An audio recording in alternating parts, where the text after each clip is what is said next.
মৰমৰ ছাত্ৰ ছাত্ৰীসকল, আজি আমি সপ্তমমান শ্ৰেণীৰ অসমীয়া পাঠ্যপুথিৰ প্ৰথম পাঠ তেজৰা কমলাপতি এই বৰগীতটিৰ বিষয়ে কিছু কথা আলোচনা কৰিম। যিহেতু ই এটা বৰগীত অসমীয়া সাহিত্যৰ অমূল্য সম্পদ। বৰগীতসমূহ শ্ৰীমন্ত শংকৰদেৱ আৰু শ্ৰী শ্ৰী মাধৱদেৱে ৰচনা কৰিছিল। এই বৰগীতসমূহ সত্ৰ, নামঘৰ আৰু অসমীয়া সমাজত প্ৰচলিত হৈ আহিছে। গীতসমূহত সাধাৰণতে ৰামকৃষ্ণৰ জীৱনলীলা বিষয়ক চিত্ৰ প্ৰতিফলিত হয় যদিও প্ৰাকৃতিক বৰ্ণনা, জনজীৱনৰ ছবি, মাতৃ স্নেহৰ প্ৰকাশ আৰু শ্ৰীকৃষ্ণৰ শৈশৱকালৰ নানান চিত্ৰ প্ৰকাশ পায়। এই পাঠত তেনেকুৱা এটি ভাৱৰ আভাস পাবা হওক। এতিয়া মই কবিতাটি গাই দিছোঁ। ধ্ৰুং তেজৰে কমলাপতি পৰভাতে নিন্দ, তেৰী চান্দ মুখ পেশু উঠৰে গোবন্দ। পদ ৰয়নী বিদুৰ দিশ ধৱলী বৰণ, তিমিৰ ফেৰিয়া বাজ ৰবিৰ কিৰণ। শতপত্ৰ বিকশিত ভ্ৰমৰ উৰাই, ব্ৰজবধূ দধিমথে তোৱা গুণ গায়। দাম সুদাম ডাকে তেৰিলয়া নাম, হেৰদেশ উঠিয়া আহিল বলৰাম। নন্দ গেল বাথানে গোৱাল গেল পাল, সুৰভি চাৰিতে লাগে উঠৰে গোপাল। ক্ষীৰ লবনলয়া হিঙা বেত বেনু, সকালে মেলি বৎস হাম্বা লাৱে ধেনু।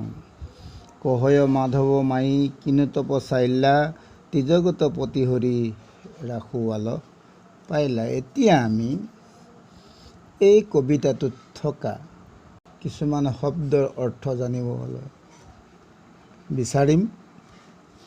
ইয়াত ধ্ৰুং মানে হ'ল দোহা। দোহা মানে হ'ল যাক আমি বাৰে বাৰে গাব পাৰি বা পুনৰাবৃত্তি হয়। তেজ মানে ত্যাগ কৰে। ৰে মানে আমাৰ সাধাৰণতে ঐ বুলি কোৱা শব্দটোৰ নিচিনা হয়। তেজৰে মানে ত্যাগ কৰা হে। কমলাপতি মানে শ্ৰীকৃষ্ণক কৈছে। পৰভাতে মানে পুৱা, নিন্দ। তেৰী চান্দ মুখ, তোমাৰ চান্দ মুখ মানে চন্দ্ৰৰ নিচিনা মুখ। পেশু, পেশু মানে চাওঁ। উঠৰে গোবিন্দ, উঠা গোবিন্দ।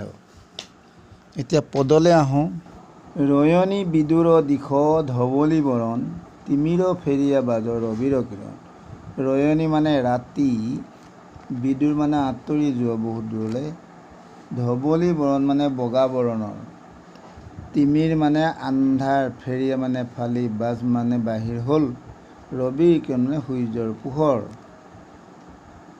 শতপত্ৰ বিকশিত ভ্ৰমৰ উৰাই, ব্ৰজবধূ দধিমথে তোৱা গুণ। শতপত্ৰ মানে হ'ল বিকশিত, অৰ্থাৎ শতপত্ৰ পদুম ফুল ফুলিছে, তাত ভোমোৰা উৰিছে। ভ্ৰমৰ মানে ভোমোৰা। ব্ৰজবধূ অৰ্থাৎ ব্ৰজৰ নগৰৰ বা ধামৰ, পবিত্ৰ ঠাইক ধাম বুলি কয়, তাৰ নাৰীসকলে অৰ্থাৎ বোৱাৰীসকলে দধি মন্থন কৰিছে, তোমাৰ গুণ গায়। তোৱা মানে তোমাৰ।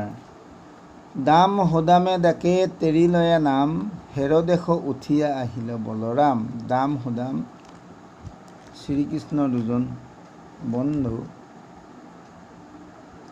সিহঁতে মাতে, তোমাৰ নাম লৈ মাতিছে।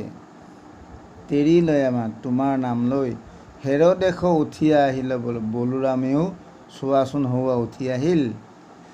নন্দ গেল বাথানে গোৱাল গেল পাল, সুৰভি চাৰিতে লাগে উঠৰে গোপাল।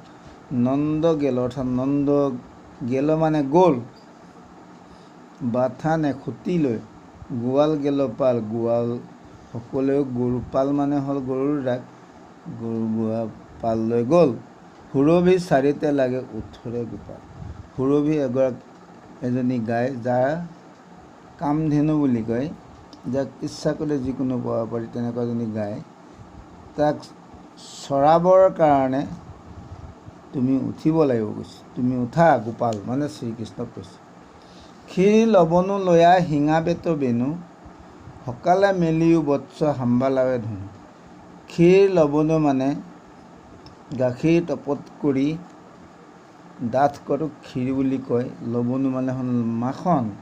তাৰমানে গাখীৰ, ডাঠ গাখীৰ আৰু মাখন লৈ শিঙাটোতো সকলোৱে চিনি পোৱাই। শিঙৰ এবিধ ফু দি পেলাই শিঙৰ বস্তু বনোৱাটোক শিঙা। বেত মানে হ'ল শিঙা বেত বেনু। বেনু মানে হ'ল বাঁহী, মুৰুলি। অৰ্থাৎ তুমি এই গাখীৰ মাখন লৈ উঠা আৰু শিঙাটোকো লৈ, শিঙা আৰু মুৰুলিটোকো লৈ তুমি সোনকালে, সকালে মেলি বৎস, সোনকালে, সকালে মানে সোনকালে, মেলি মানে মেলা, অৰ্থাৎ চৰাবলৈ লৈ যোৱা।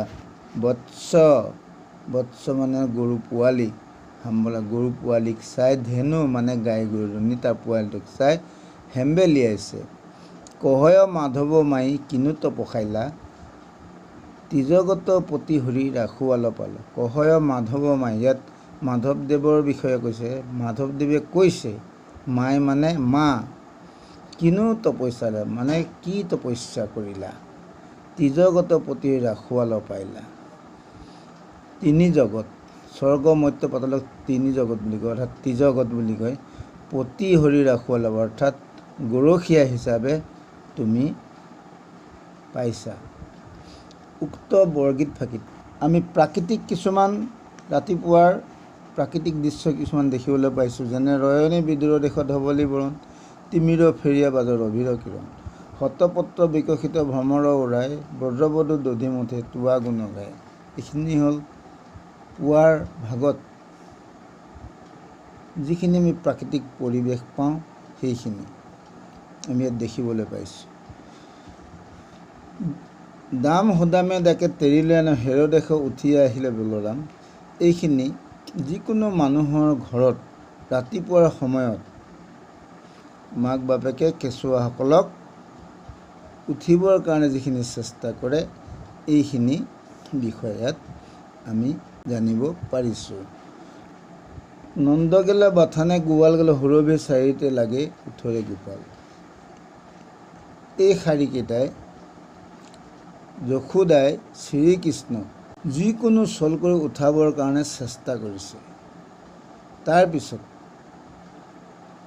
উঠাৰ পাছত সি কি বস্তু লৈ ধেনু চৰাবলৈ, অৰ্থাৎ গৰু গাইবিলাক লৈ চৰাবলৈ যাব, সেইবিলাকৰ বিষয়ে ইয়াত বৰ্ণনা কৰিছে। শেষত শ্ৰী শ্ৰী মাধৱদেৱে যশোদাক এনেধৰণে কৈছে যে, কি তপস্যাৰ বলত, অৰ্থাৎ কি যোগৰ বলত এজন ভগৱান শ্ৰীকৃষ্ণ যি ত্ৰিজগতৰ প্ৰতি, তিনিখন জগতৰ যি গৰাকী, সেই গৰাকীক কি তপস্যাৰ ফলত গৰখীয়া হিচাপে তেওঁ এতিয়া